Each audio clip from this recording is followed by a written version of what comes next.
Assalamualaikum warahmatullahi wabarakatuh. A'udzu billahi minasy syaithanir rajim. Bismillahirrahmanirrahim.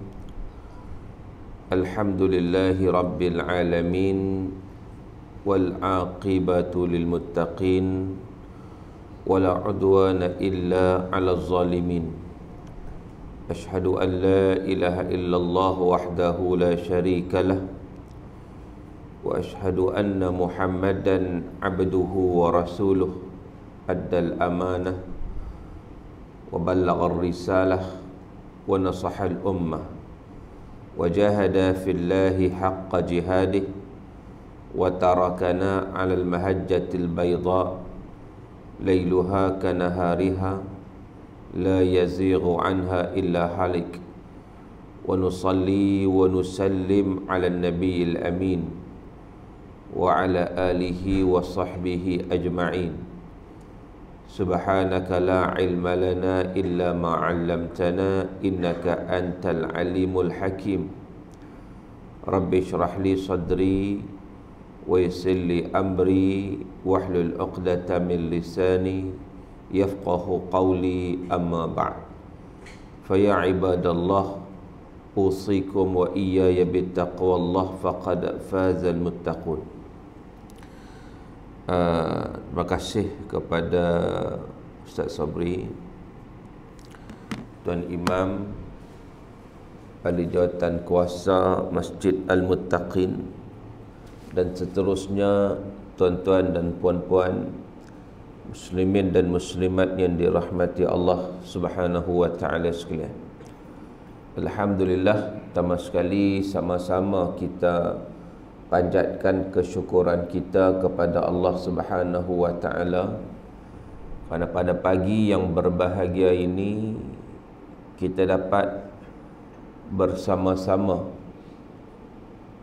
menghidupkan sunnah Rasulullah sallallahu alaihi wasallam dalam bulan Syawal yang penuh dengan keberkatan ini, dengan kita memulakan pagi kita dengan menunaikan salat subuh secara berjemaah. Moga-moga kita termasuk dalam kalangan yang disebut dalam hadis Nabi sallallahu alaihi wasallam, man shalla subha fi jama'atin faka'annama ahya al-laila kullah, atau kama qala. Sesiapa yang menunaikan salat subuh secara berjemaah, maka pahala yang dia peroleh seumpama dia menghidupkan malam secara keseluruhannya. Maknanya dia melaksanakan qiyamul lail. Dan sebelum daripada kita tunaikan salat subuh secara berjemaah, kita juga kalau boleh tidak meninggalkan salat sunat qabliyah subuh. Yang kadang-kadang ada orang dia confuse, dia keliru kat mana? Keliru sebab dalam hadis sebut raka'atul fajri, 2 rakaat fajar, khairun minad dunya wa ma fiha, lebih baik daripada dunia dan seisinya. Jadi dia duduk tengok 2 rakaat fajar ni solat apa? Sebab itu ada yang beranggapan 2 rakaat fajar ni maknanya sebelum masuk subuh. Tapi sebenarnya yang rajihnya adalah 2 rakaat fajar itu merujuk kepada qabliyah subuh. Sebab subuh ni tak ada ba'diyah, ada qabliyah ya, iaitu salat yang ditunaikan setelah masuk waktu subuh, sebelum ditunaikan fardu subuh. Itu dia bagi qabliyah lah, ataupun dia bagi raka'atul fajar, 2 rakaat fajar. Jadi solat ni juga kalau boleh kita jangan tinggal. Dia kata tak dan, tak dan. Pasal tak dan, orang bang tu dia baru start motor atau start kereta mai sampai di masjid tu orang dah qamat dah. So macam mana? Masa mana dia nak tunaikan? Tuan-tuan, kalau kita memahaminya, kita boleh tunaikan dalam perjalanan. Kalau kita tak dah, sama ada kita tunaikan siap-siap di rumah, sebab dia biasa subuh dia bagi waktu sikit kan, ataupun kalau sampai awal kita tunaikan di masjid, ataupun kalau tak dan kita tunaikan dalam perjalanan. Dia kata macam mana ni dalam perjalanan? Dalam kereta, atas motor, boleh tuan-tuan untuk tunaikan solat sunat atas kenderaan, berdasarkan kepada apa yang dilakukan oleh Nabi SAW. Nabi tunaikan solat sunat atas tunggangan kenderaan Nabi zaman dulu. Nabi naik unta contohnya, solat sunat walaupun ke mana saja, duduk tengah berjalan, unta tengah berjalan, tak ada masalah, dimaafkan waktu tu walaupun unta itu tidak menghadap kiblat. Macam tu juga unta kita zaman sekarang adalah motor dan kereta. Jadi kita tunaikan dalam perjalanan, dalam kereta kita, atas motor kita, solat sunat 2 rakaat sebagai contohnya. Cuma dia kata, nak solat macam mana ni? Yang pertama, kita dah ada wudu, okey, tutup aurat, okey, kemudian jadi maafkan kiblat tadi saja, maka kita tunaikan solat secara duduk dalam kereta ataupun duduk atas motor. Tu dia kata macam mana ni, duduk tengah bawa lagi nak takbir macam mana? Sebab itu kena faham pula takbiratul ihram tu hak mana. Sebab rupa-rupanya ada orang dia masih keliru. Sebab keliru ni banyak sangat. Saya pernah jumpa ada orang dia duk ingat bahawa takbiratul ihram tu hak angkat tangan tu.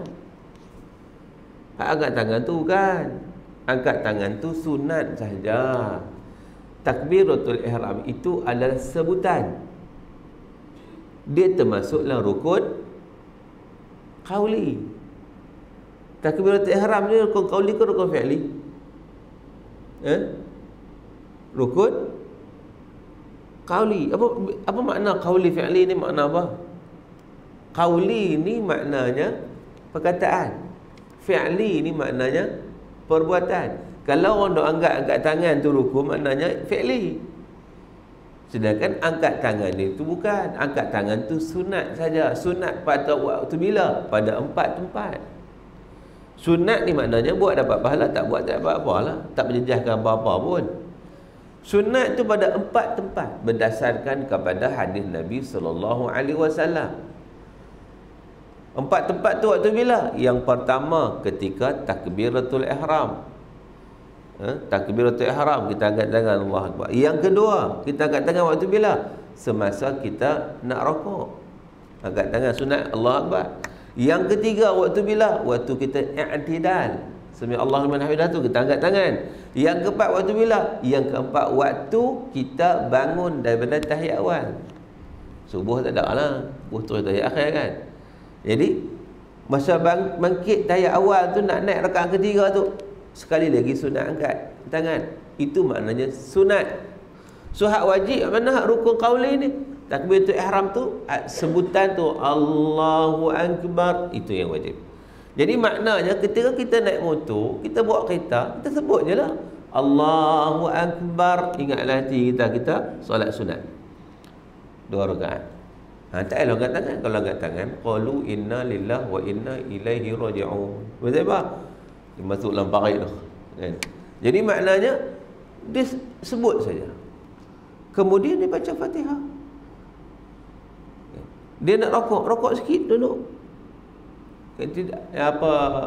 tidak sujud lebih sikit, mata tengok depan, jangan duk tengok tangki minyak kan, tengok ke depan. Jadi maknanya dia boleh tunaikan. Kalau dia tak sempat, dia masih lagi sempat dalam perjalanan untuk tunaikan solat 2 rakaat sebelum subuh. Sebab apa? Sebab kalau dia tak nak tinggal tu, Sebab Nabi kata raka'atul fajri khairun minad dunya wa ma fiha. 2 rakaat fajar lebih baik daripada dunia dan seisinya. Sebab itu ada riwayat, tuan-tuan, seorang laki-laki pada zaman Nabi sallallahu alaihi wasallam, bila mana dia datang solat bersama Nabi sallallahu alaihi wasallam, solat subuh, lepas subuh dia tunai pula 2 rakaat solat. Solat apa? Tidak ada ba'da subuh. Ba'da subuh tak ada. Jadi Nabi SAW bila melihat seorang laki-laki ini ditunaikan salat, Nabi tak larang, Nabi tunggu.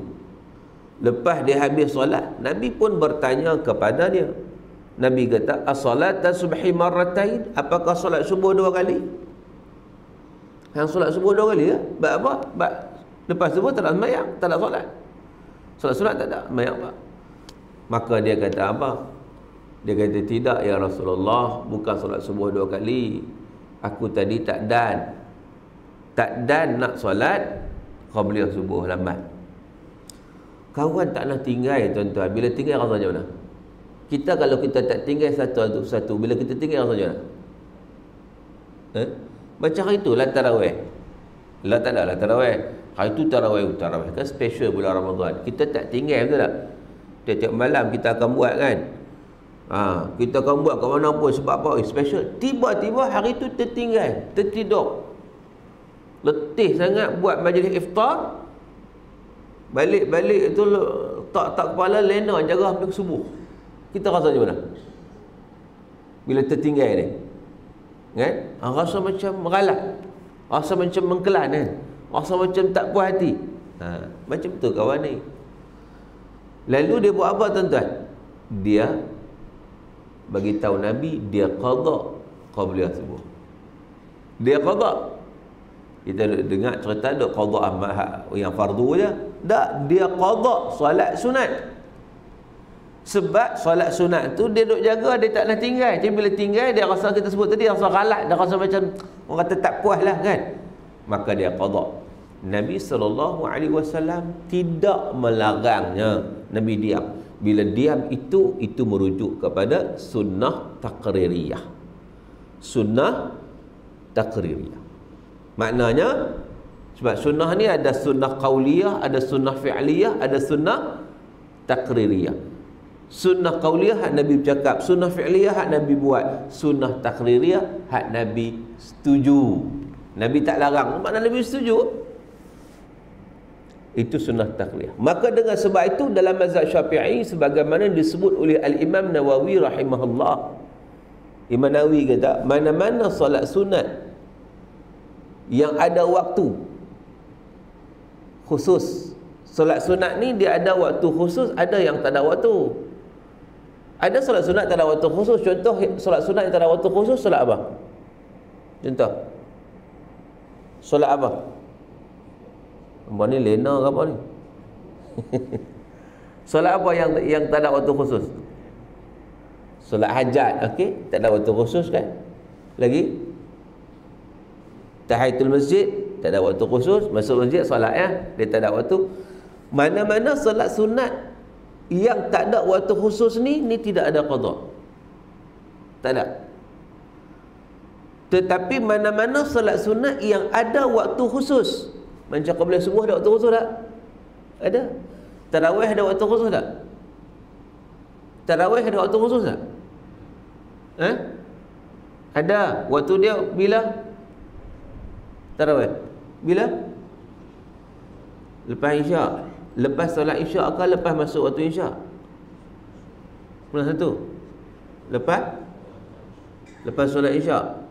Maknanya waktu maghrib boleh buat lah.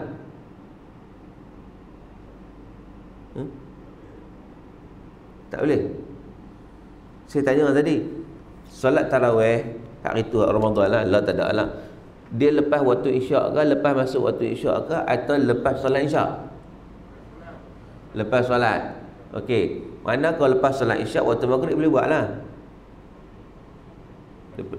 Dia pening macam mana pula sat waktu isyak atau waktu maghrib. Betul tak? Kalau lepas solat isyak, waktu maghrib boleh buat lah kan? Tak boleh lah. Kata dia lepas solat isyak. Apa sebab tak boleh buat waktu maghrib? Waktu maghrib isyak tak masuk kita kata. Baik, kalau kita seorang yang musafir, saya contohnya bermusafir, jadi saya akan tunaikan solat jamak takdim maghrib dan isyak waktu bila? Waktu bila? Waktu maghrib. Solat isyak saya selesai waktu maghrib. Tu saya kata tu, boleh buat tak salat tarawih waktu maghrib? Saya dah selesai solat isyak dah. Boleh buat tak? Lah dia confuse pula dah. Tak saya nampak macam yakin dah. Kan? Boleh buat tak? Saya tanya tadi, solat tarawih ni lepas waktu isyak ke? Lepas masuk waktu isyak ke? Lepas solat isyak? Dah berubah dah tadi, dah berubah dah. Lepas waktu isyak pula dah. Macam mana ni? Lepas solat isyak. Sebab apa? Solat isyak bukan mesti waktu isyak. Orang yang tak musafir waktu isyak lah, betul lah. Mana boleh solat sebelum masuk waktu. Tapi orang yang musafir, orang tak musafir tadi mesti masuk waktu. Orang yang musafir dia boleh tunaikan waktu maghrib. Jadi solat isyak dia dah settle waktu maghrib. Jadi kalaulah solat tarawih itu waktunya lepas solat isyak, maknanya boleh tunai waktu maghrib kan? Betul tak? Betul. Itu yang disebut oleh para ulama. Betul lah tu.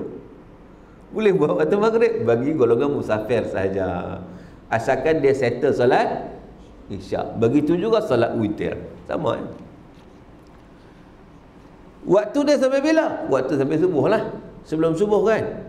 So, mana-mana solat sunat yang ada waktu khusus, ni dalam mazhab Syafi'i. Macam saya sebut tadi yang dinukilkan oleh Imam Nawawi rahimahullah. Kalaulah solat sunat yang ada waktu yang khusus, bila mana kita tertinggal, kita boleh qada. Bahkan kata Imam Nawawi, sunat qada. Tapi dengan syarat memang kita mulazamah sungguh lah. Kita memang tak nak tinggal. Ni banyak tak buat daripada buat, tiba-tiba nak qada, tak payahlah. Kan buat bagi elok-elok dulu lah. Kan? Jadi tuan-tuan dan rahmati Allah, nak ceritanya bahawa inilah yang kita katakan pengetahuan terhadap fiqh. Tajuk kita pagi ini fiqh. Fiqh semasa dan tanyalah ustaz. Saya sebut tengok tajuk tadi kan. Tanyalah ustaz dan fiqh semasa. Tajuk kita. Jadi oleh kerana tajuk kita tanyalah ustaz, saya buka soalan lah. Kalau siapa-siapa nak tanya, anda boleh bertanya kepada saya melalui talian WhatsApp ataupun SMS. Siapa yang bawa handphone lah. Ada orang sebut-sebut dia tak bawa. Saya bawa sebab apa? Sebab nak tengok Wiz. Jalan kan, duk biasa mai tapi kadang salah masuk lorong satu hai pula kan, nak patah balik satu hai guna Wiz senang. Macam semalam saya pergi Sungai Petani semalam kan jalan kemarin jam kan, berjam orang ni. Saya guna Wiz, dia bawa saya ukut sidang, pusing gunung. Saya tak tahu kalau lepas saya seorang itu tak pakai, saya tak tahu tak pergi kona tak tahu. Dia bawa tu. Tapi dia kata hati-hati juga kadang dia bawa masuk estate mana ya. Pernah saya sekali guna Wiz lah. Kita teknologi ni kadang lagu tu lah manusia buat kan. Saya pergi tempat, rupanya dia kata you'll arrive, kamu sampai dah, your destination, sampai dah kan. Tengok tak tahu mana, rupanya sebelah ada sungai, sebelah sana sungai. Takkan nak pergi berenang weh. Rupanya Wiz dah sampai dah. Kita terpaksa pusing pula kot lain nak sampai. Mana jalan tu dia memang sampai betul lah, tapi dia sebelah sana ban. Kan? Jadi tuan-tuan dan rahmat Allah, manusia buat kena berlaku kesilapan. Macam baru ni lah manusia ijtihad berdasarkan falak. Raya hari Selasa, tiba-tiba raya Isnin, kelang kabut habis. Semua pakai terkejut. Kan? Pasal apa? Pasal ikut mana pun ru'yah itu yang utama. Dulu orang duk heran. Ada orang tanya saya, dululah saya ingat lagi lama dah. Ustaz, kita duk bertengok nak mulai pasal apa? Kita tahu dah pun, dia kata. Kalendar tu betul ya. Kalendar tu pakai hak tu ya. Kalau tengok nak mulai. Dah, memang kena tengok. Tengok baziak dia kata. Buang duit je. Mohon duit. Pasal apa? Kalaulah kita beristihad berdasarkan falak apa semua, tak nampak, tiba-tiba kita nampak, maka wajib pakai hak kita nampak. Itu. Hak tadi terbatal. Akhirnya berlaku apa yang berlaku baru ni. Kan? Jadi itu dia. Baik. Tuan-tuan dan rahmati Allah. Siapa yang ada handphone nak tanya soalan boleh WhatsApp pada saya. Sehari pun last kali saya buka soalan juga kalau saya nak tanya soal lisan. Jadi siapa-siapa nak tanya melalui WhatsApp boleh WhatsApp pada saya di talian 019 324 1364. Saya ulang sekali lagi, siapa-siapa yang ada apa-apa soalan nak tanya, oleh kerana dia tajuk tanyalah ustaz, tanyalah apa pun nak tanya, anda boleh WhatsApp ataupun SMS kepada saya di talian 019 324 1364. Baik.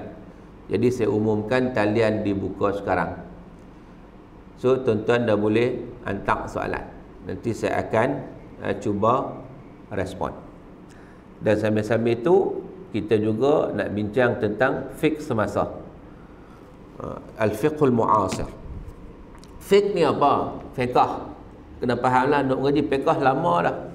Tapi tak tahu fiqh apa fiqh dia kata. Al-fiqhu dia ada dua makna. Yang pertama lughatan, yang kedua istilahan. Lughatan dari sudut bahasa. Al-fiqhu bermakna al-fahmu. Fiqh makna dia faham. So mengaji fiqh ni memang nak kena ada soal jawab. Sebab apa? Sebab nak faham. Kalau tidak dia salah faham. Masalah juga. Bila salah faham dia melibatkan hukum hakam. Itu jadi masalah tu. Dia faham kot lain. Masalah. Sebab itu al-fiqhu, fiqh itu al-fahmu. Faham. Itu makna asal dia, makna dari sudut lughatan, dari sudut bahasa. Dari sudut istilah syarak, ma'rifatu al-ahkam syar'iyyah. Fiqh ni kita nak tahu pengetahuan terhadap hukum-hukum syarak. Al-muta'alliqah bi'a'mal al-mukallafin, bi'a'mal wal aqwal al-mukallafin, yang berkaitan dengan perkataan, perbuatan seorang yang mukallaf, bukan mu'allaf. Mukallaf. Apa beza mukallaf dan mu'allaf? Mu'allaf orang yang dijinakkan hati dia dengan Islam, itu mu'allaf. Mukallaf ni orang yang dipertanggungjawabkan atasnya segala hukum hakam. Sebab itu mukallaf ni, siapa itu golongan mukallaf? Orang Islam berakal baligh. Kalau dia gila dia bukan mukallaf. Kalau dia tak baligh lagi dia bukan mukallaf. Jadi mengetahui hukum syarak bagi golongan mukallaf ini al-mustanbatah min al-Quran was sunnah wal ijma' wal qiyas, yang diambil sumbernya daripada Quran. Kalau tak ada dalam Quran, dalam sunnah. Kalau tak ada ijma', ijtihad ulama ataupun qiyas. Jadi maknanya di situ itu sumber dalam hukum fiqh. Jadi fiqh ni hak kita nak mengaji ni, kita nak tahu hukum tu aja. Kita nak tahu itu ma'rifatu al-ahkam syar'iyyah tadi, untuk kita tahu hukum syarak. Untuk apa? Untuk kita melaksanakan, untuk kita faham betul-betul, untuk kita dapat buat dengan sempurna. Sebab itu pentingnya nak faham ini, kena duduk dalam majlis ilmu tu. Sebab tu baru ni bulan Ramadan. Bulan Ramadan alhamdulillah banyak juga tempat masih lagi continue majlis ilmu buat. Ambillah cari waktu mana dia akan buat. Ada setengah dia komplain. Ada setengah dia komplain. Dia kata la ilaha illallah, Ramadan pun nak buat kuliah.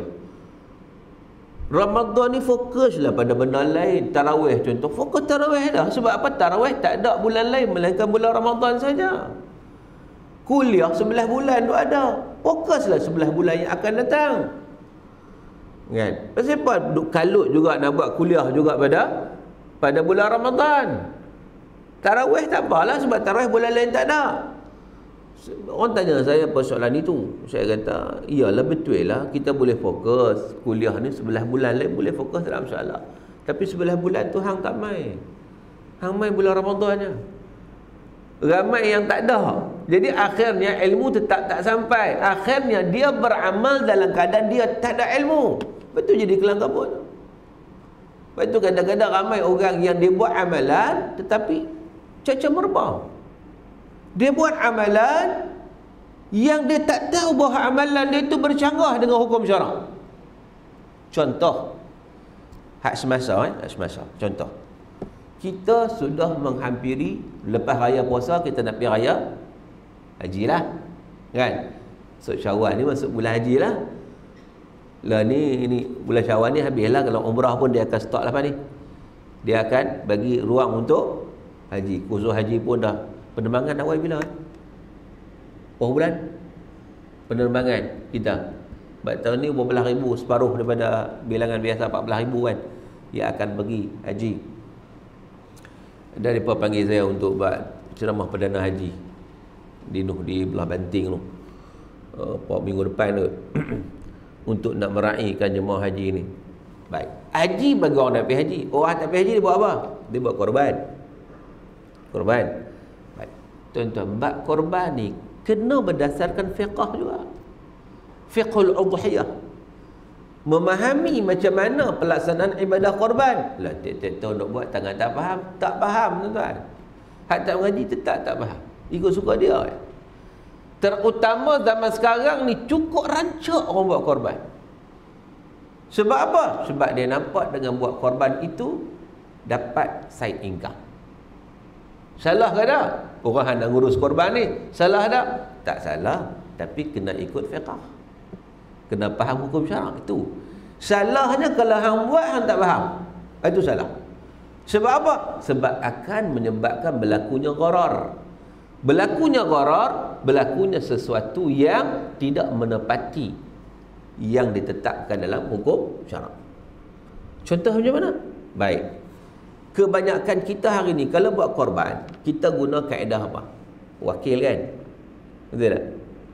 Masjid sendiri pun dia guna kaedah wakil. Dia bukan ada lembu nak buat jual beli lembu untuk di sebelah korban. Tak ada. Mana ada orang belak orang apa simpan lembu, tak ada. Biasanya kita collect duit daripada orang untuk kita pi beli lembu. Dengan duit tu juga kita upah sebelah lembu, kan? Dan juga sampai selesai lah ceritanya. Jadi kita menggunakan akad apa? Akad wakalah.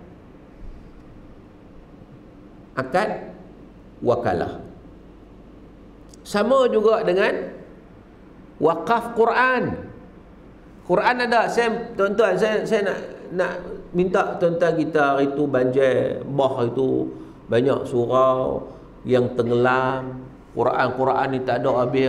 Kedak kat rak tu penuh. Jadi rak pun tak ada lah. Jadi tak syok kalau surau tak ada Quran. So siapa nak wakaf Quran dia alu-alukan. Kita ambil satu Quran ni RM50. Siapa nak wakaf RM50. Baik. Kita guna kaedah apa tu?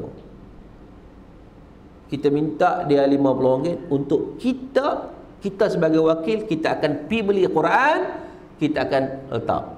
Maknanya itu akad wakalah.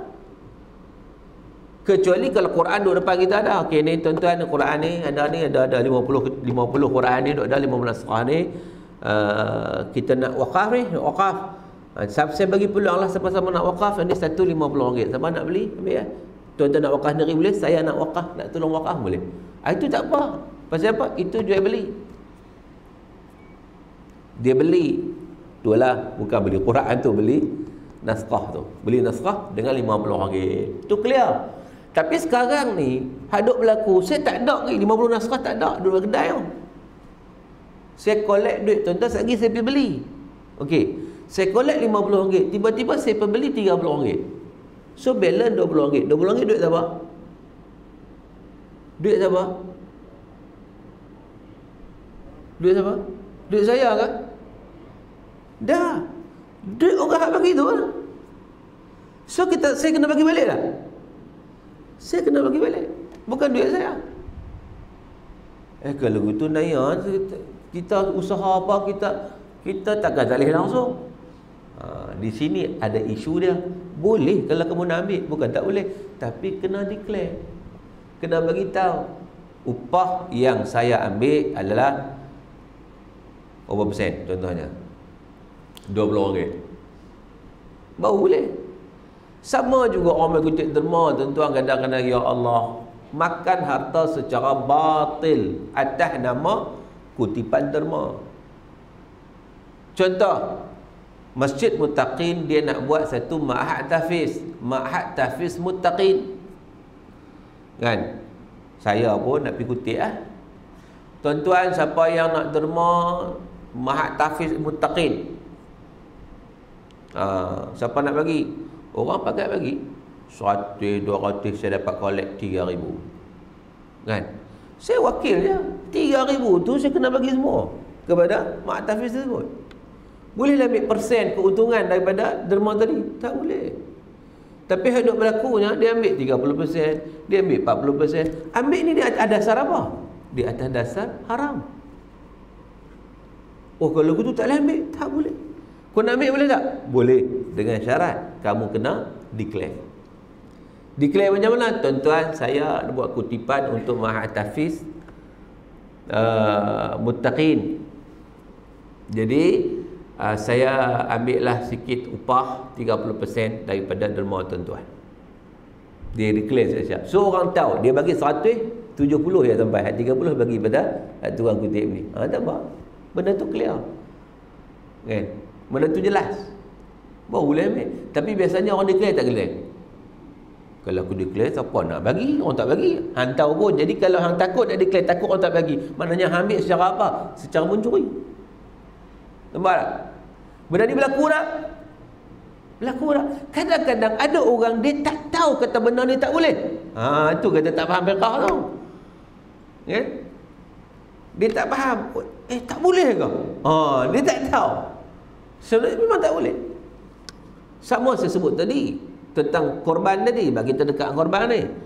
Bila saya sebagai wakil, saya nak buat, katakan saya nak buat korban, dia tak kira di mana pun, dalam negara ke luar negara, tak kisahlah. Saya menjadi wakil kepada tuan-tuan dan perempuan. Jadi saya menggunakan akad wakalah. Akad wakalah ni ada dua. Satu yang berupah, satu yang tidak berupah. Kalau tidak berupah ni tak apalah, saya tak ambil apa-apa. Cuma kos pengurusan saya, bagi tahu saya siaplah, kos pengurusan tu bergantunglah. Sekian tak tahu macam mana kos pengurusan. Okey, katakan macam masjid sendiri. Masjid dia akan buat korban. Dia tak ambil apa lah. JK dia ambil apa? Dia tak akan ambil upah apa. Mana tak akan masuk poket lah duit keuntungan, tak ada. Volunteer. Satu bahagian RM800. Okey, satu bahagian RM800. Untuk apa ni? Satu bahagian korban. Nanti lembu berapa? Tak tahulah, kita survey. Nanti kita carilah. Mana kita dapat setakat mana mungkin. Kita sebut termasuk pengurusan. Apa tu ingat masuk pengurusan lah. Takkan JK nak kena keluar duit sendiri, nak pergi bawa lembu naik lori semua tu, masuk duit situ. Kau tak siapa tak mahu dia JK ke tu, kan?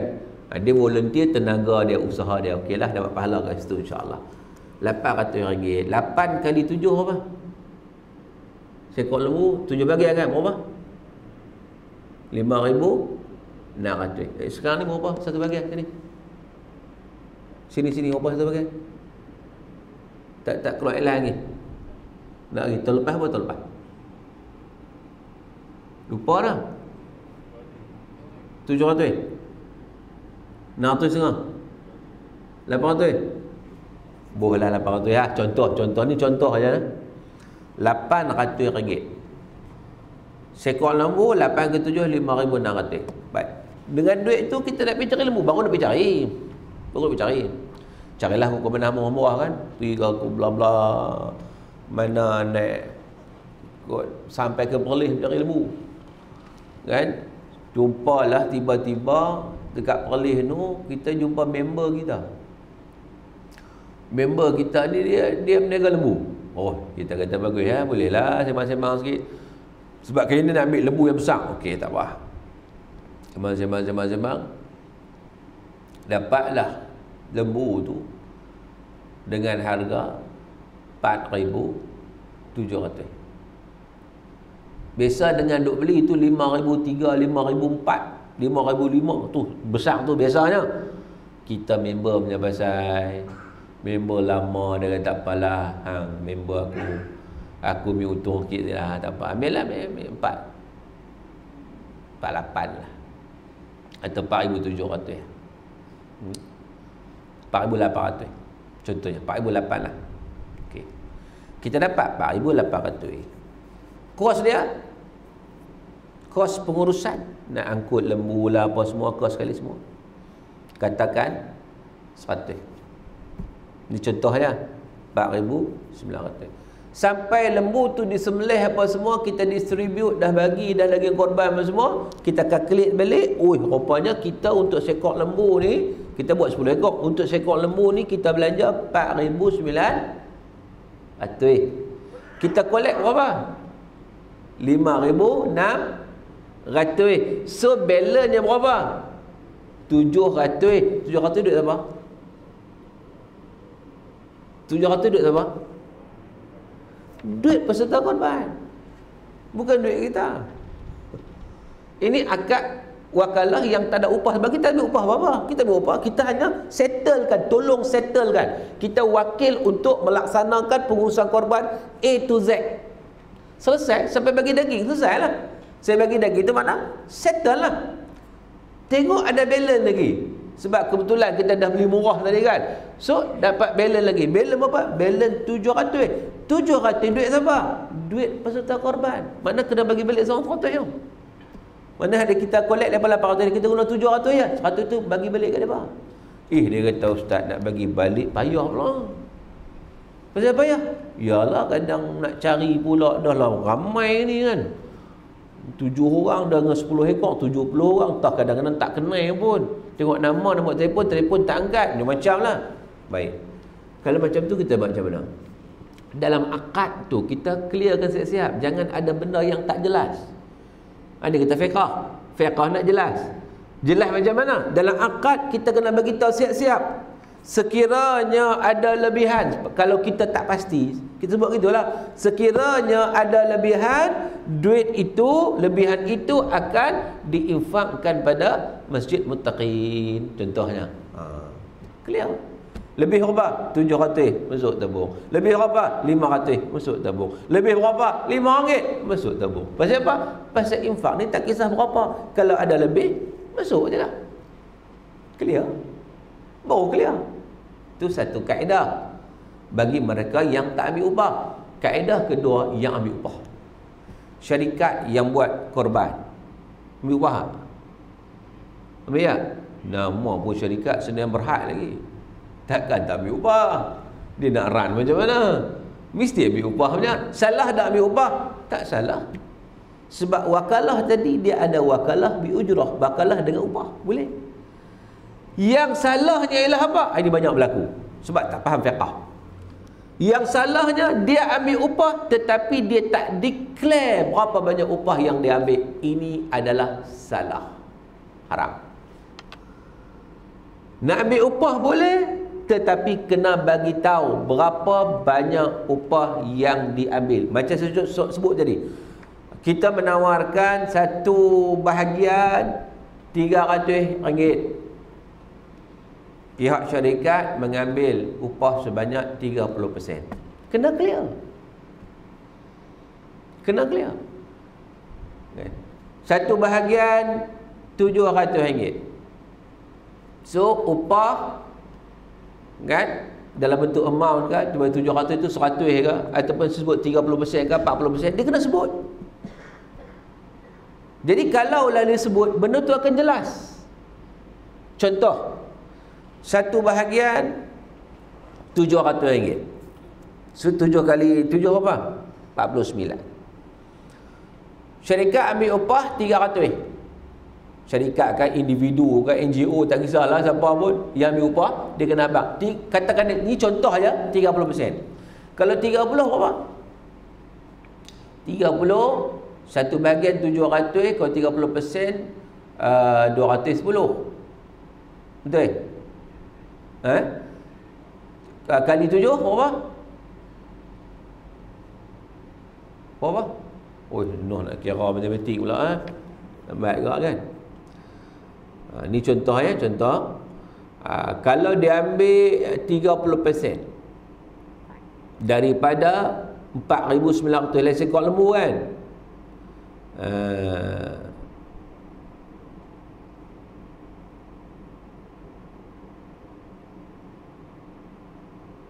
30%.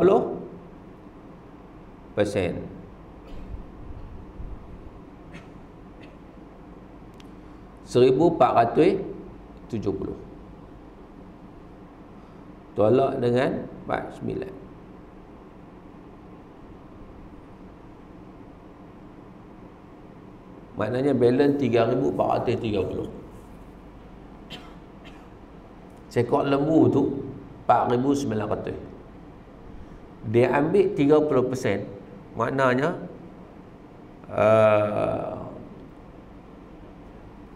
balance dia berapa? 3,430. Itulah harga lembu. Dia kena cari, ni kira tempat murah-murah ni kan. Dia kena cari harga yang katakan dapat 3,400. Lebih RM30. RM30 masuk tabung. Kena bagi declare tadi lah. Kalau ada lebihan masuk tabung contohnya kan. Tapi maknanya dia tak akan gharar dah. Sebab apa? Sebab upah dia sudah ditentukan. Upah sudah ditentukan. Maknanya dia tak ada kepentingan dah kalau balance dia 3,400 itu untuk lembu, itulah untuk lembu. Tapi kalau dia tak declare upah banyak mana, tiba-tiba di tempat yang dia pergi tu ada lembu harga 2,000. Agak-agak nak ambil 3,400 kan ambil 2,000. Mesti dia ambil 2,000, nak margin keuntungan banyak kan. Akhirnya dia ambil lembu hak mana? Lembu hak besar sikit pada kambing, hak tampaknya terbang. Dan ini berlaku. Hak saya cerita ni, ini berlaku. Berlaku secara begitu kerana apa? Kerana Nabi untung yang lebih. Kerana ia tidak ditetapkan. Sedangkan akad wakalah tak boleh macam tu. Jual beli tak apa. Jual beli ikut suka kita. Sebab antara ni lembu besar ni, aku jual 2,000. Ikut suka. Nak beli tak beli sudah. Itu tak apa akad jual beli. Kita lembu tu kita dah ada. Aku nak jual 5,000. Ikut suka kita. Nak beli tak beli sudah. Itu tak apa. Sekarang ni akad bukan akad jual beli. Akad wakalah. Wakalah ni tak boleh kita nak main margin ikut suka kita. Tak boleh. Tak boleh kita nak pernah turun ikut untung macam mana banyak sikit. Tak boleh. Kita kena tahdid berapa upah hak kita nak ambil. Kena clear. Hak lepas balance tu, hak tu lah. Mana dia tak ada gharar lah. Persoalannya question mark besar-besar sikit. Sekarang hak duk berlaku ni, orang bagi tahu ada upah dia mana? Tengok, saya tak tahu. Tuan-tuan tengok akad tu. Itu akad tu penting kan. Akad tu. Akad bertulis biasanya zaman sekarang ni bertulis lah. Tuan-tuan dan rahmati Allah Ta'ala sekalian. Baik. Itu fix masa kita hari ni lah. Saya nak tengok soalan dulu Soalan. Assalamualaikum Ustaz. Waalaikumsalam. Bagaimana solat fardu dalam kapal terbang? Contohnya waktu flight ialah ketika waktu subuh. Jadi tak sempat nak solat di surau. Saya dengar kena buat solat mak waktu dan bila sampai kena solat semula solat subuh. Solat atas kapal terbang kan. Solat atas kapal terbang ni dia tengok keadaan kapal terbang macam mana. Dia boleh solat macam biasa sebenarnya. Tak mesti solat mak waktu. Solat mak waktu ni kata para ulama ni ijtihad. Disebut dalam kitab Mughnil Muhtaj pun sebut solat mak waktu. Solat mak waktu ni orang yang faqidut tahurain, orang yang tak boleh bersuci. Maknanya wuduk pun tak ada, tayamum pun tak ada, waktu dah nak habis, subuh pula pendek je kan. Jadi tak nak wuduk ni. Nak ambil wuduk pun tengok bilik air pun penuh orang atas terbang kan. Air mineral pun tak ada waktu tu.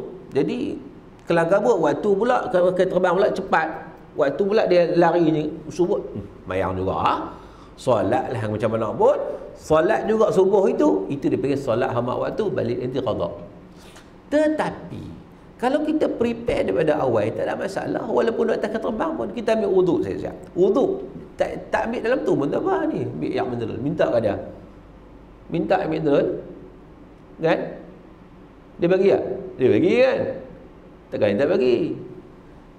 Ambil wuduk dengan air ni ya. Tak payah masuk dalam bilik air tu. Sebab bilik air ni bukan banyak pun, 1-2 air. Masuk pula lama-lama, seorang-seorang masuk. Kan? Air pun kau pada sangat. Ambil yang mineral ni. Ambil yang wajibnya. Duduk atas kapal terbang. Ambil yang wajibnya. Wuduk yang wajib sahaja. Yang wajib apa dia? 4 basah 2 kering, kan? Yang kena basuh ada? Yang kena basah ada? 4 dia. Apa dia 4? Muka, tangan sampai ke siku, menyapu sebahagian kepala dan kaki. Kalau laki kalau pakai khuf lah lagi senang. Tahu khuf kan? Mengaji fiqh jumpalah khuf tu dia. Baik. Duduk atas kereta terbang ni sebagai contoh. Bismillah. Nampak tak ayak ni? Nampak tak? Mana nampak duduk jauh. Ni ayak ni. Ni ayak ni bertakung ni kat tangan saya ni kan. Bismillah, kita niat ambil wudu. Kita sapu, nampak dia titik ni. Kita sapu, jangan angkat tangan. Sampai rata semua. Okey. Sekali. Dah. Cukup dah untuk muka. Nampak tak? Saya duduk gumuk. Kuruk tengok kawan sebelah. Kawan sebelah tengok. Hei, ada butang mana ni? Kan? Gumuk itu sunat dia, tak payah duduk gumuk. Tak melosok hidung tak payahlah. Ambil wajib je. Sekali cukup ah. Rata ya 6 minit mak cukup. Sekali cukup ah. Sekali. Dia yang wajib sekali ya. Hak 3 kali itu sunat. Kita sekarang ni sebab kita masa pun tak lama kita terbang tadi. Nak buat proper banyak. Lambatlah. Sekali cukup. Asalkan dah rata yang tadi dah. Cukup ah. Okey. Ya. Betul buat kat tangan pula macam tadi lah. Kalau kepala nak aku ya. Kaki buat macam tadi juga ataupun kalau pakai khuf. Mana cerita khuf pula mengaji fiqh lah. Khuf ni sapu je. Sapu atas ni je. Atas khuf kita pakai tu kan. Kalau kita musafir senang pakai khuf. Ambil wudu senang. Betul ya. Lembab-lembab ni. Tak tu atas bukan bawah, atas je. Atas khuf tu. Senang. Maka kita boleh solat macam biasa. Kalau Saudi Airline Mas kan Saudi lagi senang. Kalau Saudi belakang tu dia buat tempat solat lagi. Dia tutup tirai lagi. Boleh berjemaah lagi. Saya naik Japan Airline tuan-tuan. JAL Japan Airline. Waktu solat. Saya dah wuduk semua. Saya tanya steward tu. Nak solat belakang boleh? Boleh kata. Dozo. Cakap Jepun kan. Dozo. Dia siap ambil blanket lagi. Ambil letak. Belakang tu luar. Solat berdiri elok. Kita tahu kiblat kat mana. Kan? Tengok kapan terbang kat mana? Kaabah kat mana? Kita kena. Okey. Allahu Akbar. Settle. Adakah itu hormat waktu? Tak. Itu solat subuh yang sah, yang komplit, yang elok. Tak perlu qada apa dah. Sempurna dah. Sebab kita ada wuduk, tutup aurat apa semua clear. Maka ya, solatnya sempurna. Okey? Ya.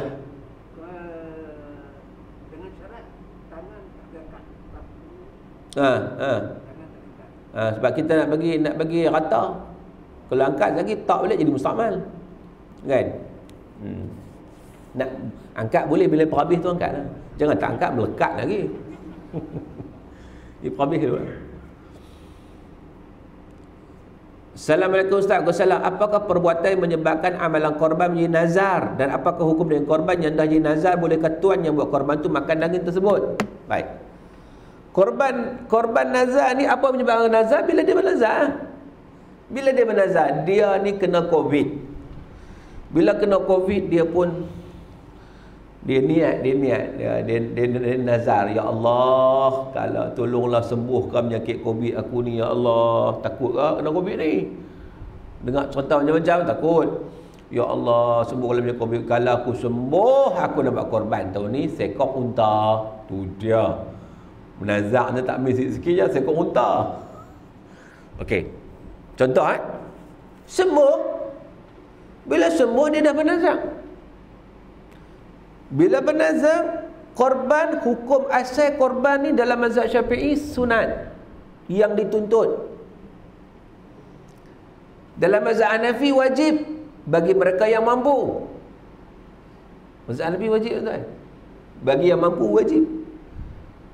Sebab tu saya pergi Bangladesh buat satu ketika saya buat korban Bangladesh. Dia orang ni meriah. Orang susah pun hak mana mampu seekor kambing di rumah ditambat di belakang rumah tu mesti ada juga. Sebab mampu je dia kena buat. Hak tak buat ni memang tak, ramai lagi tak buat lah, miskin. Memang kita tahu ramai dah tak buat sebab miskin, memang tak mampu pun. Memang tak mampu. Sebab apa mazhab Hanafi kata wajib? Ada dalilnya. Antara dia pegang dalilnya ialah Nabi SAW melarang, iaitu man kana lahu sa'ah wa lam yudahi fala yaqrabanna musallana. Siapa yang ada kemampuan tapi dia tak korban, jangan duduk dekat tempat solat kami. Itu satu ancaman. Soalah begitu. Maka mazhab Hanafi menyatakan kalau wajib, kalau mampu kena buat. Dan mazhab Syafi'i kita tak. Kalau mampu disunatkan, dia tak wajib. Jadi wajib dengan dua sebab. Yang pertama nazar. Ni cerita ni nazar. Ataupun dia menentukan, contohnya dia belah kambing. Dia belah kambing. Oh, orang zaman dah kena belah kambing kan. Satu hari dia pergi tengok kambing-kambing dia, tengok, kambing bo daripada Australia besar elok ni. Dia pun tunjuk. Ni kata ni kambing ni kambing aku ni dah cukup umur semua dah. Kambing ni korban aku tahun ni. Dia menentukan haiwan milik dia sebagai korban, maka dalam mazhab Syafi'i itu menjadi wajib. Jadi wajib. Tapi ada tunjuk tu kambing dia lah, jangan tunjuk kambing orang. Dia pergi tengok mana-mana kandang dia tahu kambing korban aku korban. Faham bukan hak milik. Benda tu orang kena beli dululah. Tapi kalau hak kita milikan kita. Baik. Bila wajib ni dia jadi macam mana? Korban hak sunat tadi jadi wajib sama. Yang kedua, daging korban itu kita tak boleh manfaatkan untuk diri kita dan tanggungan kita, ahli keluarga kita. Tak boleh. Mana kita kena bagi semua. Biasa kita ambil 1/3 kan. Kita sembelih seekor lembu, 1/3 tu sunat untuk kita ambil juga, 1/3 fakir miskin, 1/3 kawan-kawan sahabat anda jalan tetangga, 1/3 tu untuk kita, family kita rasa yang korban. Tapi kalau yang wajib, yang nazar tadi, maka semua kita kena bagi. Kita tak boleh ambil, anak kita tak boleh ambil, isteri kita tak boleh ambil, kita tak boleh ambil. Kita ambil orang boleh lah, hak kita sendiri tak boleh. Hak orang korban bagi kita boleh lah, hak kita korban tu kita kena bagi semua. Itu dia punya apa syarat dia. Baik, Assalamualaikum. Kesalam, mohon pencerahan tentang seorang individu yang masuk Mekah tanpa niat ihram. Contohnya jika kerajaan Saudi hadkan kemasukan jemaah ke Mekah, jemaah umrah tiba di Jeddah dan terus ke Taif, apakah hukumnya dan adakah jemaah perlu bayar dam? Dan situasi kedua, masuk Mekah untuk bertemu kenalan dan individu ini tidak pernah mengerjakan ibadah umrah atau haji. Mohon pencerahan biar tahu asal tidak keliru. Oh, ni tanya lah ustaz ni. Biar tahu jangan keliru. Kan? Baik. Dia tentang umrah. Lah ni orang duk rancak umrah ni. Kan? Tentang umrah ni, bila dia nak pi niat umrah, dia kena niat lah. Ketika mana melalui miqat. Miqat atas ke terbang nak pergi Mekah terus ialah miqat atas ke terbang dekat Qarnul Manazil atau Yalamlam, ikut kapal terbang lah, biasa Qarnul Manazil. Maka dia kena niat. Kalau dia terlepas niat, sah dah umrah dia, masih sah, tetapi dia kena dam. Pasal apa? Pasal dia niat bukan di miqat. Contohnya dia lena sampai Jeddah baru dia sedang. Lah, sampai Jeddah lah. Dia tak niat lagi. Dia niat di Jeddah boleh sah, tetapi dia kena dam. Adapun orang yang dah tak pergi Mekah lagi, nak pergi ke Taif dulu, maka dia niat ke Taif lah. Sebab dia tak pergi lagi. Dia tidak berniat untuk menuju Mekah lagi. Dia nak pergi tempat lain. Sama juga orang yang dia bukan nak pergi buat umrah pun, dia nak pergi Jeddah. Nak pergi Jeddah. Sebab apa? Sebab dia kerja. Dia ada seminar, dia ada conference. Ni stewardess, kerja dia. Dia bukan umrah, tak kan pakai ihram, tak terbang, dia buat kerja dia. Bila sampai di Jeddah, ada waktu penerbangan lagi 2 hari, beberapa hari. Dia pun duduk hotel saja. Waktu tu baru dia nak berihram, maka dia boleh berihram di situ, tak kena dam. Sebab apa? Sebab dia masuk itu bukan kerana umrah. Dan dia pergi bukan pergi Mekah, dia pergi Jeddah, bukan nak pergi. Yang nak pergi Mekah, yes, memang kena niat umrah. Itu dia kena berihram pada miqat. Kalau tak ihram pada miqat, dia mesti sah. Sebab apa? Sebab ihram pada miqat itu dia wajib, dia bukan rukun. Dia beza rukun dengan wajib. Untuk amal haji dan umrah ni beza rukun dan wajib. Kalau amal lain sama ya, rukun wajib sama ya. Tapi tak, kalau umrah haji ni rukun, kalau tak buat tak sah. Contoh tu tawaf. Tawaf macam mana tak sah? Kalau tawaf yang berhadas. Kan syarat tawaf tu kena bersih suci. Satu lagi saya nak pesan, orang masuk tawaf biasa dia bawa selipar kan, bubuh dalam syarikat umrah dia ada beg kasut kan, beg selipar kan, dia akan masuk kan. Selipar tu bersih ke tak? Sebelum masuk pastikan make sure. Kalau tak bersih kena bersih dulu. Sebab apa? Kita nak bawa dia tawaf lagi. Kalau dia bernajis, kita duk menanggung najis, macam mana nak sah? Itu pun kadang-kadang orang tak perhati benda macam tu. Okey. Soalan kedua tentang lafaz cerai taklid. Adakah boleh seorang suami tarik balik lafaz cerai taklid, dan apakah hukumnya seorang suami yang kerap menggunakan lafaz cerai taklid? Contoh, suka meletakkan syarat dan kondisi, tapi bila ditanya dia kata tak ada niat pun untuk berpisah. Baik. Contoh macam mana? Bini dia ni rajin duk pi supermarket. Sini supermarket besar awal ni.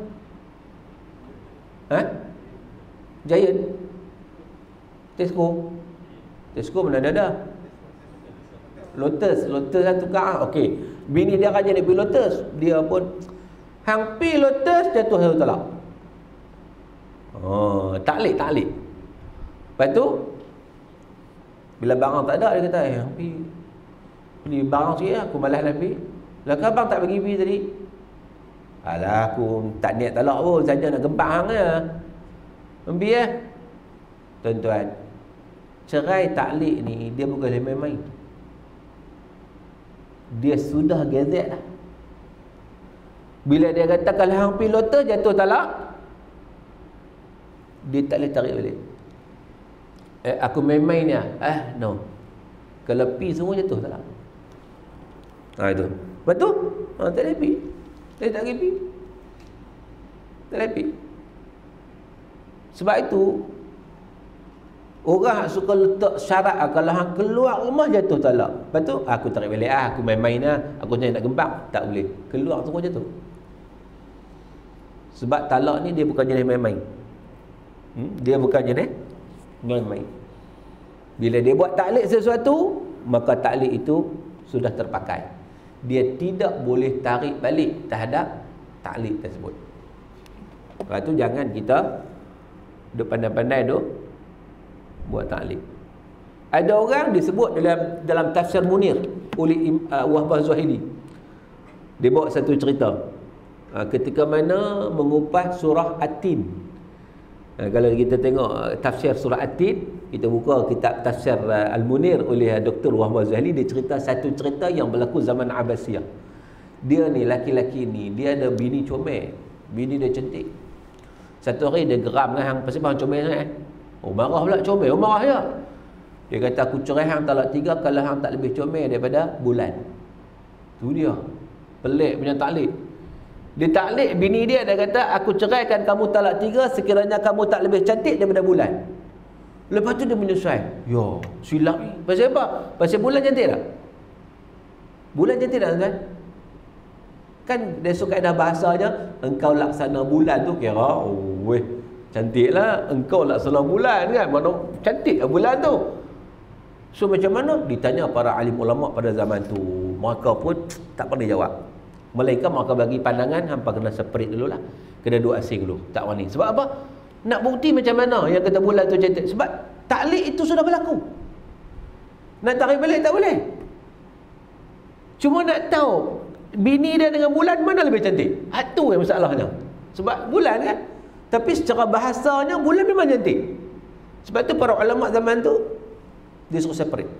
Menangislah kawan ni. Allah, macam mana ni? Sehinggalah ada seorang alim, dia kata tak itu.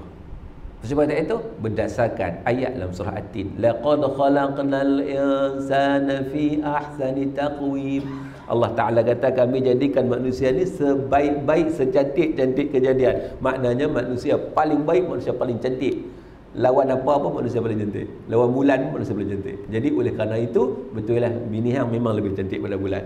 Maka tak jatuh talak, lega. Kalau tidak, tuan-tuan talak 3 dengan baik. Nak ceritanya taklid tak boleh tarik balik. Okey. Syarat contohnya, ada sambung lagi.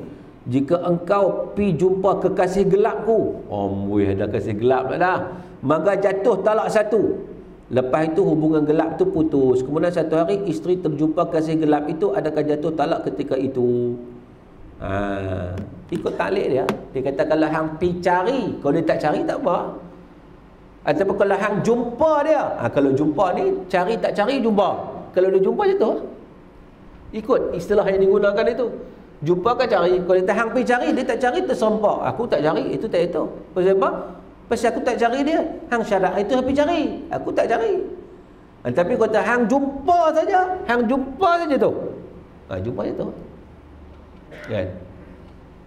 Jadi maknanya begitu. Okey, taklid jangan main-main.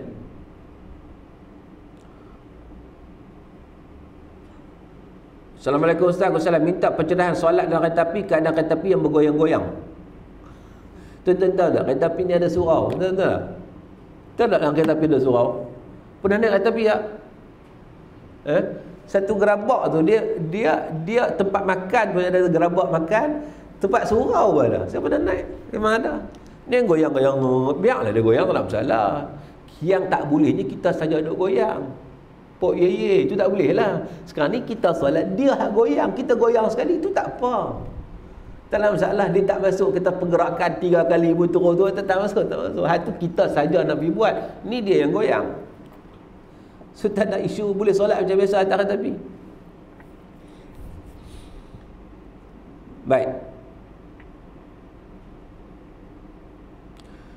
Assalamualaikum. Waalaikumsalam. Bab sijil wakaf. Andai kata masjid melantik anak karya bagi mewakili kutipan wakaf, bolehkah pihak masjid memberi wang atau upah atas gerak kerja kutipan tersebut? Boleh.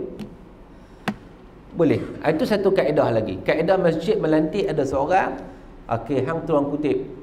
Masjid bagi 1,000 untuk kutip. Jadi kau untuk kutip lah kerja dia. Dia dapat upah masjid je. Banyak mana dia kutip, semua dia kena bagi masjid. Dia tidak boleh ambil persen daripada kutipan tersebut. Lagu tu tak apa. Sebab dia dengan masjid. Maknanya duit tu duit masjid. Masjid kata okey aku bagi 1,000 sebagai upah. Hampirlah kutip. Dia kutip semua dia bagi. Dia tak kena mengenang dengan penerima tadi. Hak kita sebut tadi, kalau kena mengenang dengan penerima, dia ambil duit penerima tu tanpa pengetahuan penerima. Hak tu yang salah. Kan? Dia ambil duit penerima 30%, 20%, 40%. Kan? Atas kebenaran masjid. Masjid mana boleh wakil pada penerima? Tak boleh. Tak boleh kat mana tu.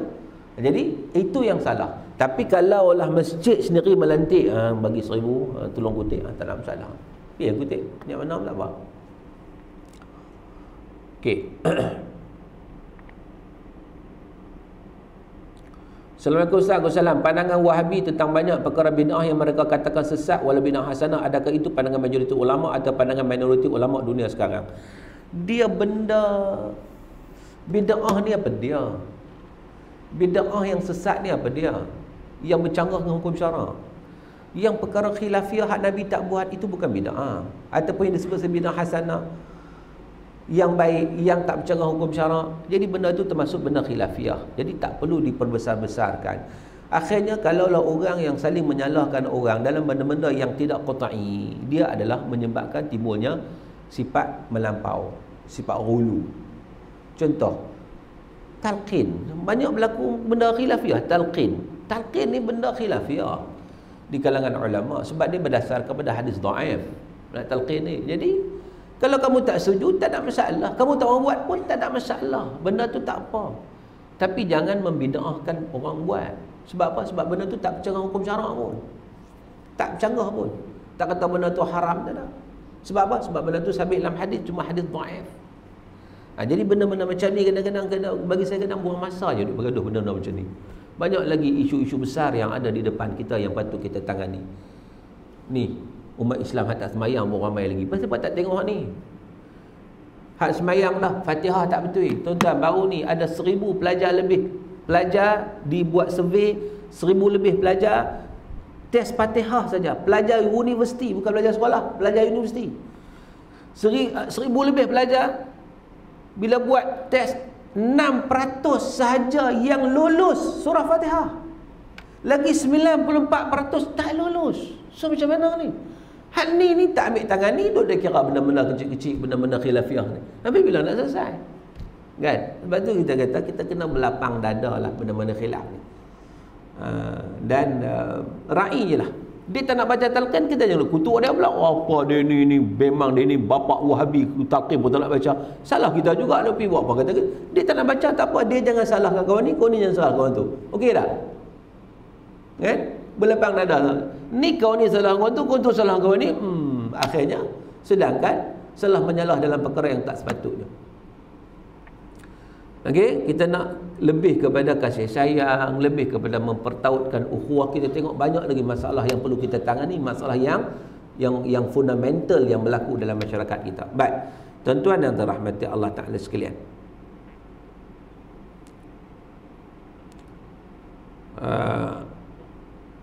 Seterusnya ada lagi ni. Boleh Ustaz terangkan beza antara solat sunat isyraq dan duha bila masuk waktu setiap satu? Dia gini, sebagian ulama menyatakan isyraq itu sebahagian daripada duha. Jadi solat duha ni, waktu isyraq ni, waktu permulaan duha dia panggil isyraq. Waktu permulaan duha dia panggil isyraq. Tapi dia adalah komponen solat duha. Sebab duha kan waktu dia panjang. Itu banyak. Sampai maknanya lebih kurang setengah jam lepas syuruk sampai setengah jam sebelum zuhur. Tu lebih kurang ya.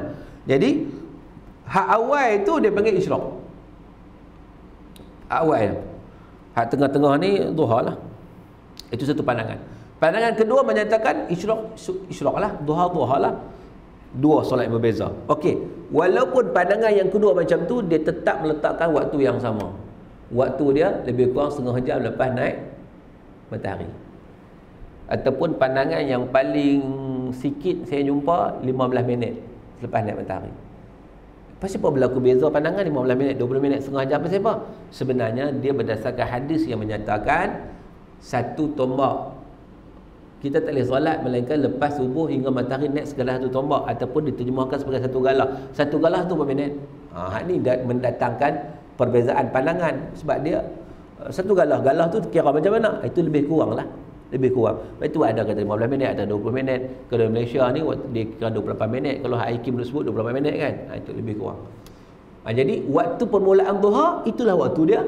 Kena kata itu pun isyraq, itulah waktu dia. Jangan isyraq syuruk ke apa? Syuruk ke apa? Syuruk ke apa? 7 apa? 7 seminit. 7 seminit pukul 7:02 minit kita sembahyang. Salah. Tak boleh. Itu bukan, itu waktu larangan. Itu waktu larangan. Baik. Assalamualaikum warahmatullahi. Yang dikatakan mampu dari segi pembelanjaan untuk haji, adakah simpanan tu termasuk subsidi dari tabung haji? Mampu ni maknanya kemampuan kita lah. Tak kira lah subsidi kata subsidi.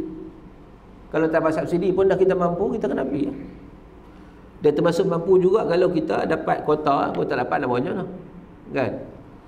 Termasuk mampu juga kesihatan. Kau sakit hap tu macam ada seorang kan. Dia dapat dah haji. Tiba-tiba tak lepas. Dia jumpa saya, Ustaz boleh tolong lah. Saya tolong macam mana? Tolonglah, saya dah dapat dah panggilan haji tapi tak lepas. Saya kata siapa tak lepas? Tak lepas kesihatan. Oh, sakit apa? Sawan. Oh, tak boleh. Nak tolong macam mana? Benda tak boleh. Tu saya macam mana? Saya berdosa. Kamu tak berdosa sebab kamu memang nak pergi, bukan kamu tak pergi, tapi dah tak boleh. Tak mampu lah tu. Sebab sakit sawan jangan main tuan-tuan. Dia panggil epilepsi kan. Dia main jadi anytime tengah buat kereta dia masuk dalam parit tu. Dia menjadi macam tarik tu kan. Bahaya. Sebab tu kadang-kadang yang kronik ni doktor tak bagi. Sebab apa? Risiko dia besar. Maka itu dia kira juga tidak mampu walaupun dia ada segala-galanya. Hak lain semua dia ada, hak tu je dia tak ada. Assalamualaikum Ustaz. Waalaikumsalam. Saya nak tanya tentang imam semayang setelah selesai Fatihah selalunya beliau suka berdehem 2 atau 3 kali. Apa hukumnya Ustaz? Ingin pencerahan. Tengoklah dia berdehem tu sebab apa? Sebab dia nak baca tak lepas ke apa? Kan? Kalau dia saja sonok tak boleh lah. Baik.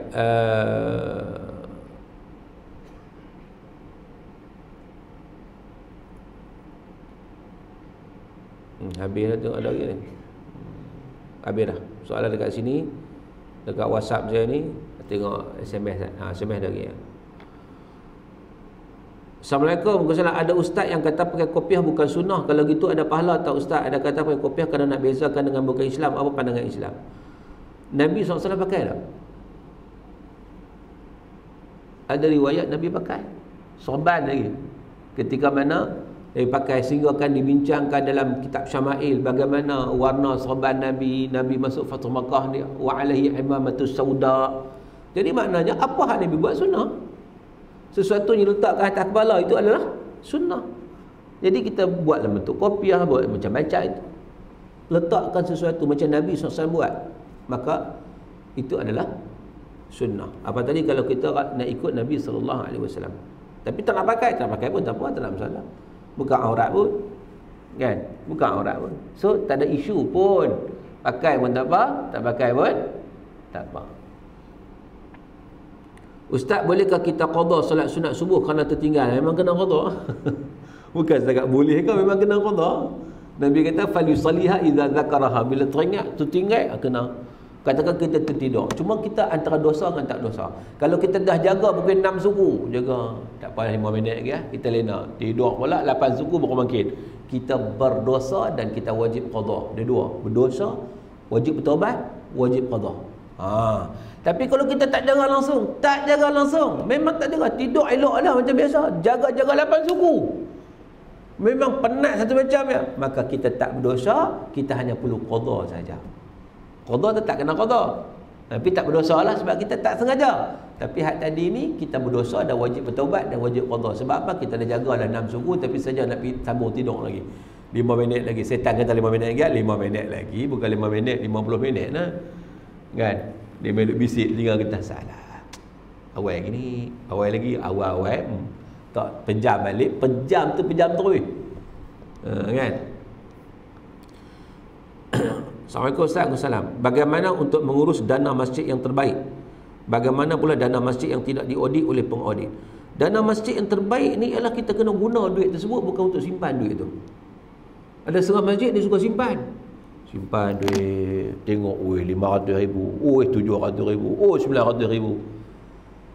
Duit masjid bukan untuk disimpan. Orang derma untuk masjid untuk apa? Untuk diimarahkan, untuk digunakan. Nanti orang bagi lagi, kita guna lagi, orang bagi lagi. Itu tujuan dia. Ada setengah masjid dia seronok simpan. Simpan dia buat apa? Bukan duit dia. Bukan duit dia. Bukan boleh masuk poket dia. Jadi dia kena gunakan sebaik mungkin, tapi dengan beramanah dan berintegriti lah, kan? Gunakan. Dia kena habis, kita kata habis. Nanti orang bagi balik, habis untuk manfaat dengan diimarahkan. Semua sekali lah. Dari sudut pembangunan juga, dari sudut kita kata kuliahnya, dari sudut program, dari sudut apa-apa juga yang berkaitan lah untuk memakmurkan. Begitu. Sebab ada semua masjid suka simpan duit. Masjid suka simpan duit, apa betul? Baik.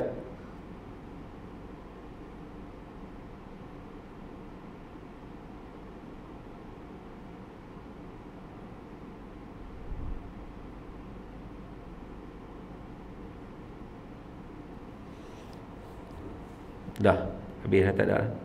Okey, ada soal lisan nak tanya? Silakan.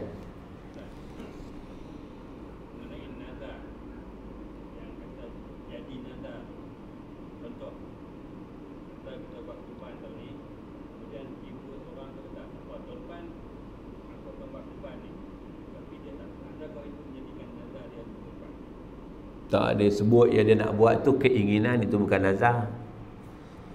Sebab keinginan, isu aku ingat tahun lepas aku nak buat, itu bukan nazar. Itu dia punya nawaitu dia nak buat.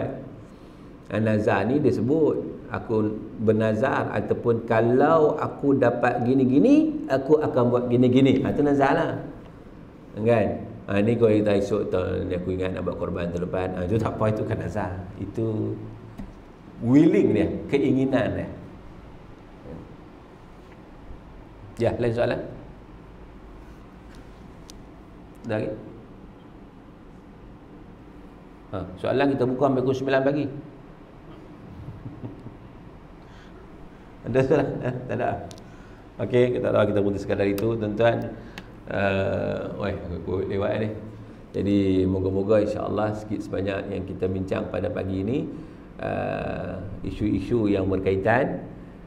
Mudah-mudahan dapat memberi kepahaman pada kita. Yang pentingnya kita nak faham betul-betul hukum hakam, ma'rifatu al-ahkam syariah. Al-ahkam syariah tadi saya sebut tadi, kita nak faham hukum syarak dengan faham yang menjadikan kita dapat melaksanakan sesuatu itu dengan tepat dan betul dan ikhlas. Tambah satu lagi, jangan kita buat ibadat suruh-suruh tapi tak betul, tak kena, maka tetap juga akan menjadi masalah.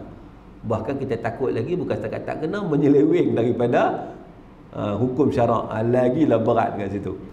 Jadi apa-apa pun mesti berdasarkan kepada ilmu. Al-ilmu imam al-amal, ilmu pemimpin kepada amalan. Wallahu ta'ala alam. Sekadar itu, apa yang baik datang daripada Allah. Salah silap saya pemaaf. Sekian, aqulu qawli hadza wa astaghfirullahal azim li wa lakum, wabillahi taufiq wal hidayah. Wassalamualaikum warahmatullahi wabarakatuh.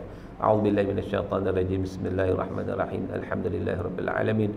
Wassalatu wassalamu ala asyrafil mursalin wa ala alihi wa sahbihi ajma'in. Allahumma ij'al jam'ana hadza jam'an marhuma wa tafarruqana min ba'dihi tafarruqan ma'suma. Allahumma faqihna fid din wa 'allimna at-ta'wil. Allahumma atina afdhala ma tu'ti ibadaka salihin. Rabbana 'alaika tawakkalna wa ilaika anabna wa ilaikal masir. Rabbana atina fid dunya hasanah wa fil akhirati hasanah wa qina 'adzabannar. Wa sallallahu ala sayyidina Muhammad wa ala alihi wa sahbihi wa baraka wa sallam. Walhamdulillahi rabbil alamin. Taqabbalallahu minkum.